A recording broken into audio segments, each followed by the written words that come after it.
భాజపాతో పొత్తు రాష్ట్రానికి ఎన్నో ప్రయోజనాలు చేకూరుతాయని గుంటూరు లోక్సభ తెలుగుదేశం అభ్యర్థి పెమ్మసాని చంద్రశేఖర్ అన్నారు. పెదకాకాణిలో జరుగుతున్న క్రీస్తు ప్రార్థనల కార్యక్రమంలో పెమ్మసాని పాల్గొన్నారు. తెదేపా ఎన్డీఏ కూటమితో మైనార్టీలకు రక్షణ ఉండదనేలా వైకాపా నేతలు తప్పుడు ప్రచారం చేస్తున్నారని విమర్శించారు.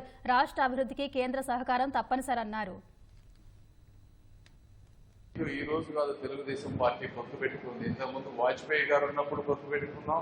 2014-19 మధ్య కూడా పొత్తు పెట్టుకున్నటువంటి మాట వాస్తవం. అయితే ఏ రోజు కూడా మైనారిటీ సోదరులకు కానీ క్రిస్టియన్ సోదరులకు కానీ ఎవ్వరికి కూడా ఇబ్బంది కలిగించినటువంటి పరిస్థితి. వాస్తవంగా గత 5 సంవత్సరాల్లో మీరు చూడండి, దళిత సోదరుడు డాక్టర్ సుధాకర్ మాస్క్ అడిగిన పాపానికి ఒక మానసిక రోగిగా ఆయన్ని చిత్రీకరించి చంపిన మాట వాస్తవం.